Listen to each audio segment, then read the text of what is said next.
whatever the source of anger, practicing with anger is a big deal. And while I'm a fairly calm and cheerful person, one of the one of the lessons for me over the last 10 years in my ripe old age is actually recognizing that I have a temper and recognizing the harms that irritation, exasperation, feeling put upon, feeling aggrieved, having had it up to here, just even sitting in the background without it being, boiling over has had a lot of impact in my life and in my relationships. And I'm still paying a price for or trying to heal and repair. So, anger can have a lot of impact as an emotion in the four general so-called negative emotions: anger, sadness, fear, and shame, as a range of feelings, each one of them: anger, fear, sadness, and shame.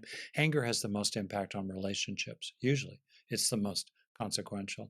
And anger is tricky because it feels good in the moment.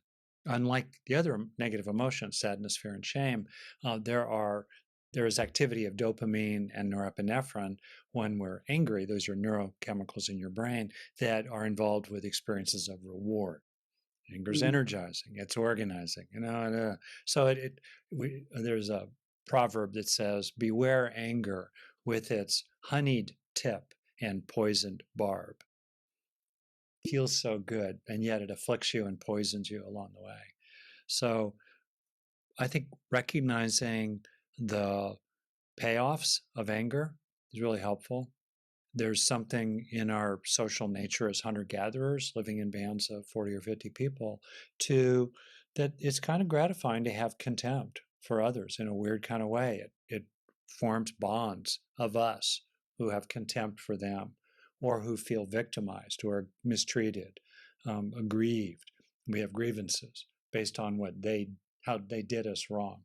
So these are very primal, addictive, actually. We can get hooked on the dopamine rush and the other rewards that come from anger.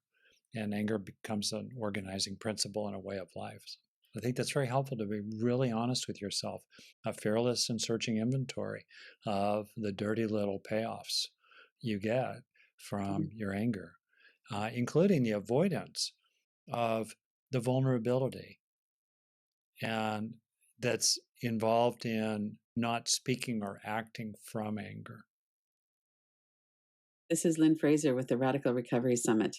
We have an exciting lineup for our 5th annual, including Dr. Gabor Maté as our keynote speaker.